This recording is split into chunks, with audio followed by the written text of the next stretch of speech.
Hello बच्चों, let's read this question. So this question says, P represent the radiation pressure, C speed of light है, Q represent radiation energy striking a unit area per unit second है, ठीक है. Non zero integers x y z such that p to the power x q to the power y c to the power z is dimensionless.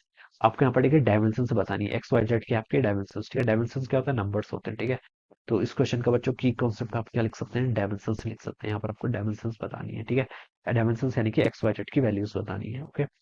So this will be the key concept of this question. ये क्या हो जाएगा आपका? इस question का आपका की concept हो जाएगा, ठीक है. तो देखिए बच्चों, डायमेंशन लेस है ये, इसलिए बोल रखा है कि p to the power x, ठीक है, और q to the power y, ठीक है, और c to the power z. ये डायमेंशन लेस है. डायमेंशन लेस होगा तो वन होगा डायमेंशन, यानी कि M to the power zero, L to the power zero, T to the power zero, ऐसे लिख सकते हैं, ठीक है. पी क्या? सबसे पहले प्रेशर. प्रेशर की डायमेंशन क्या होती है? Force by area. फोर्स को कैसे लिखते हैं? M L T minus two divided by बच्चों एरिया, ठीक है. तो इसको सॉल्व कर लो तो देखिए कितना कि आपका एम, एल ऊपर आएगा तो माइनस वन हो जाएगा और टी माइनस टू हो जाएगा, ठीक है. ये ऐसा हो गया. टू द पावर कितना आ गया? एक्स. क्यों क्या आपका? क्यों यहाँ पर radiation energy per unit area per unit second. Energy की डायमेंशन क्या होती है? M L two T minus two, ठीक है. ये एनर्जी की डायमेंशन होगी, ठीक है. पर यूनिट एरिया, एरिया आएगा तो एल स्क्वायर हो जाएगा, ठीक है. और पर सेकंड, ठीक है. तो टी इधर भी आ जाएगा. एल से बच्चों एल कैंसिल हो गया तो ये बच गया आपका M T to the power minus three हो जाएगा, ठीक है. तो उसके ऊपर पुट कर दो M T to the power minus three और वाई इसकी पावर में आ गया. टी क्या? वेलोसिटी. वेलोसिटी की डायमेंशन तो एल टी माइनस वन होती है, ठीक है. ये आपका जेड के इक्वल हो जाएगा. It should be equal to left right side में M to the power zero, L to the power zero, T to the power zero. इनको कंपेयर कर लीजिए, ठीक है. देखिए यहाँ से इसको पहले आप एम को देखिए क्या लिख सकते हैं? एक्स हो जाएगा. सेकंड टर्म से वाई आ जाएगा. थर्ड टर्म में एल में है नहीं, ठीक है. एल कितना हो जाएगा? यहाँ से माइनस एक्स हो जाएगा और यहाँ से आपका प्लस आपका जेड हो जाएगा, ठीक है. ये एल आ गया. टी कितना आएगा? टी आएगा आपका माइनस टू एक्स और यहाँ से आपका माइनस थ्री वाई और आपका माइनस जेड. ये टर्म आ जाएगी, ठीक है.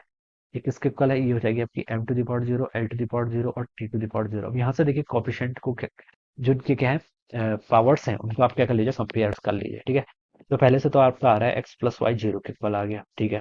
थर्ड सेकंड से पता चल रहा आपका minus X plus Z is equal to zero, तो एक्स जेड के इक्वल हो गया. थर्ड से आ रहा आपका minus two X is equal to देखिए थ्री वाई प्लस जेड के इक्वल हो जाएगा, ठीक है. यहाँ से क्या लिख सकते हो? एक्स की वैल्यू आपकी माइनस वाई के इक्वल होगी. तो इसका माइनस टू एक्स ऐसे रहने दी इक्वल टू थ्री वाई.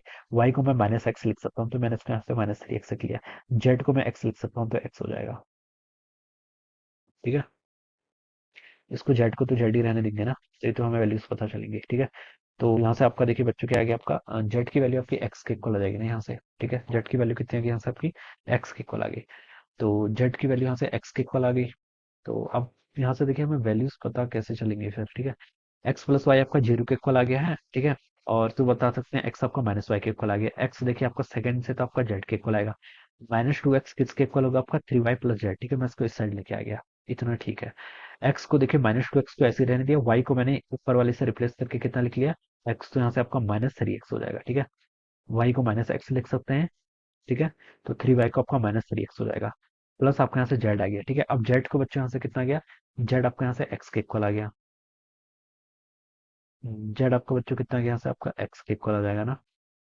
तो यहाँ से देखिए वैल्यूज कैसे फाइंड आउट होगी? कहाँ रॉन्ग हो रहा है? तो देखिए बच्चों ये रिलेशन आपके ऐसे ही रहेंगे, ठीक है. रिलेशन में आपका कोई चेंज नहीं होगा. रिलेशन देखिए आपके सॉल्व नहीं होंगे, ठीक है. अब आपको वैसे ही इनको वैल्यूज को क्या करना पड़ेगा? यहाँ से कंपेयर करना पड़ेगा. एक्स की वैल्यू बच्चों कितनी आ रही है? माइनस वाई के इक्वल आ रही है, ठीक है.